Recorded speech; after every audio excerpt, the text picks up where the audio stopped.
સ્વામિનારાયણ. જય શ્રી કૃષ્ણ બધાને આજે હોળીનો દિવસ. આજે હોળિકા પ્રગટાવશે ને બધા શ્રીફળ ધાણી જે હોય એ મૂકશે. તો હોળીના આપણા હેપી હોલી અને આપણા જય સ્વામિનારાયણ જય શ્રી કૃષ્ણ હોલીના દિવસે તમને.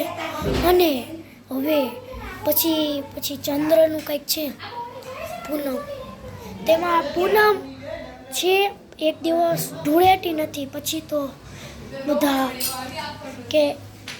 કેમિકલ ગુલાલથી કેસુડાથી રંગશે, પિચકારીથી રંગશે. અત્યારે ઢેબરા બની રહ્યા છે કેમ કે હોળીના છે. ઢેબરા બનાવવામાં આવે છે, પૂરી બનાવવામાં આવે છે. અને હમણાં આપણે કોઈ દિવસ મળ્યા નહોતા અને આપણી ચેનલને આરો કાપડીએ યુટ્યુબ ચેનલ ને યાદ કરજો અને સબસ્ક્રાઈબ અને લાઈક વધારજો. લાઈક અને સબસ્ક્રાઈબની જરૂર છે. તો જય સ્વામિનારાયણ જય શ્રી કૃષ્ણ. હેપી ધૂળેટી અને હેપી હોળી. અત્યારે ધૂળેટીમાં મળશું પાછા. હેપી હોળી. જય સ્વામિનારાયણ.